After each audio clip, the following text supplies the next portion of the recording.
Good morning, everybody. Thank you for being here today. Excuse me.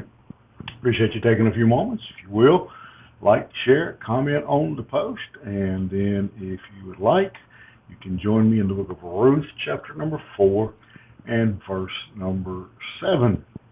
And here we see the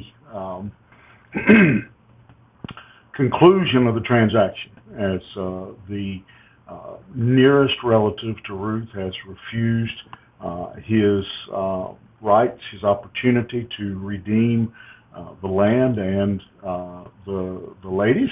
And now Boaz has said, well, I will.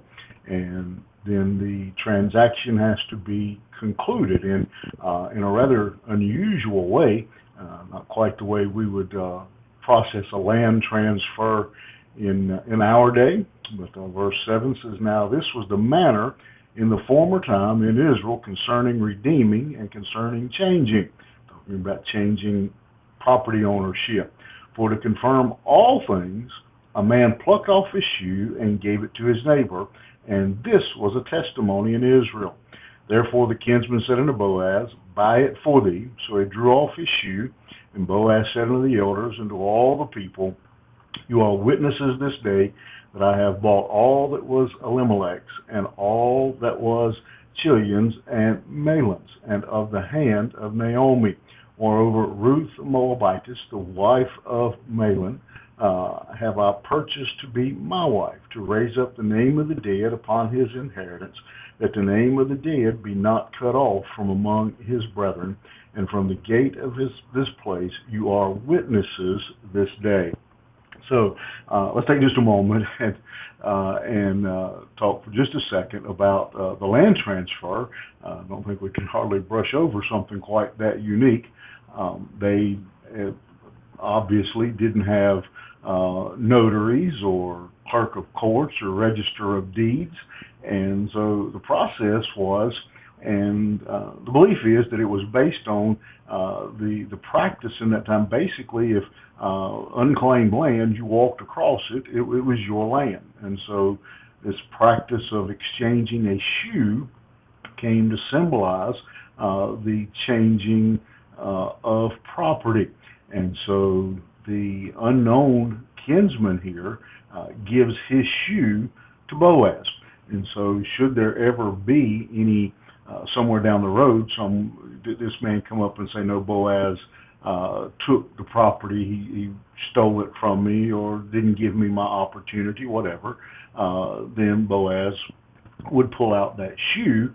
Not only did he have the witnesses there at the gate, which again, as we mentioned previously, was basically like the courthouse in the day. The city gates were where business was transacted, and so he had the witnesses. But if none of the witnesses were available, he always had that shoe, and the shoe basically would have served like a deed in our society today. So kind of an unusual method for transferring property, but evidently it did work, and so they make this exchange of the shoe. And then Boaz says, makes a statement to everyone that is gathered there. If you remember earlier, he had called all the men that were around to come be witnesses to what was taking place, and now he goes on further and says, you're all witnesses of what we have done, of this transaction. You have all been, you have observed, you have seen what took place, you've heard the conversation, and so now this is a legally binding transaction. We have came to this agreement, and you are witnesses, and there are 10 witnesses gathered here. So you're witnesses to it. But then he goes on even further. If you remember the previous in the previous passage, when Boaz gave the man the opportunity to redeem this property, his reasoning for rejecting it was he didn't want to take a chance on messing up his own inheritance. Boaz, on the other hand, has apparently a different motivation. And again, I remind you once again that Boaz is just a picture of Christ in the New Testament for us. But Boaz has a different motivation. Boaz is not thinking of himself. He's not. This is not a selfish move to get more land or to spread out. It's not a money grab, a land grab, or even grabbing a wife. But Boaz says here, he says, my purpose is to perpetuate. My purpose is to continue this man's name.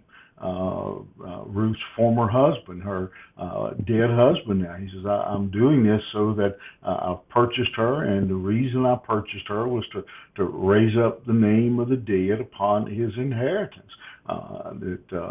This is the land that he inherited. This is his wife, and I'm doing this so that his name, so his family name, will go on in his hometown. And again, this is just a beautiful example for us of being selfless, of